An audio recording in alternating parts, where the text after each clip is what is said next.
I'm with Jaylene Delorme, who's the Native Women Association of Canada's youth rep, right? National youth rep. National youth rep. And we've just seen a deadly presentation on mass incarceration of Indigenous women. Super strong female Indigenous leaders up at the front panel telling us the real deal about our country's really bad history, how many Indigenous women are incarcerated, and how badly they're treated. So tell me, what's in your heart after hearing that talk?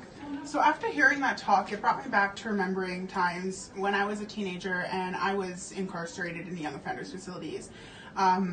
In Calgary Young Offenders Facility, the Arctic Tern Young Offenders Facility in Nunavut, Northwest Territories, and in the North Slave Young Offenders Facility in Yellowknife, where I was actually housed in a unit with males. I was showered where they did the lice treatments.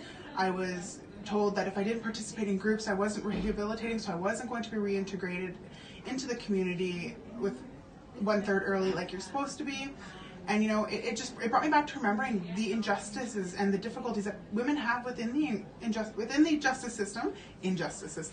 Yeah, you're right. And it also reminded me, growing up, I had a sister, my late sister Tony Lynn, who had passed away on March 9th, 2016 due to a drug overdose.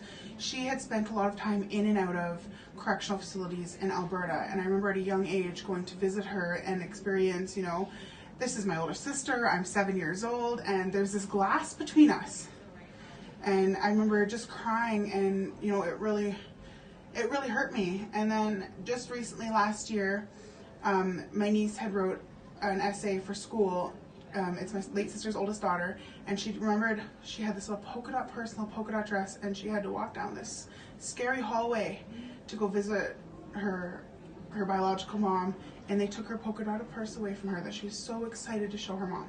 And this is a little 3-year-old girl, and they did this to her. They took away her purse. Like, I get in the correction systems, you're not allowed certain things in there, but what's a 3-year-old gonna do?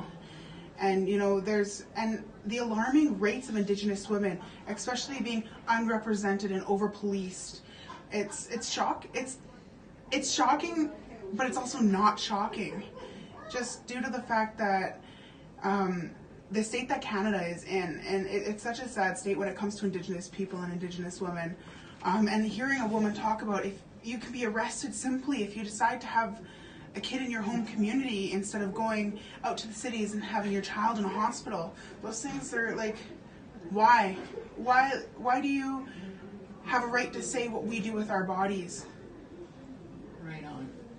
Well, it feels like Canada is really waking up to that injustice. I don't think the story's been well enough told, and you're helping to tell it. So I really salute your bravery for telling your story. I'm sorry about the loss of your sister, and we're going to work together and get this done. Thank you so much.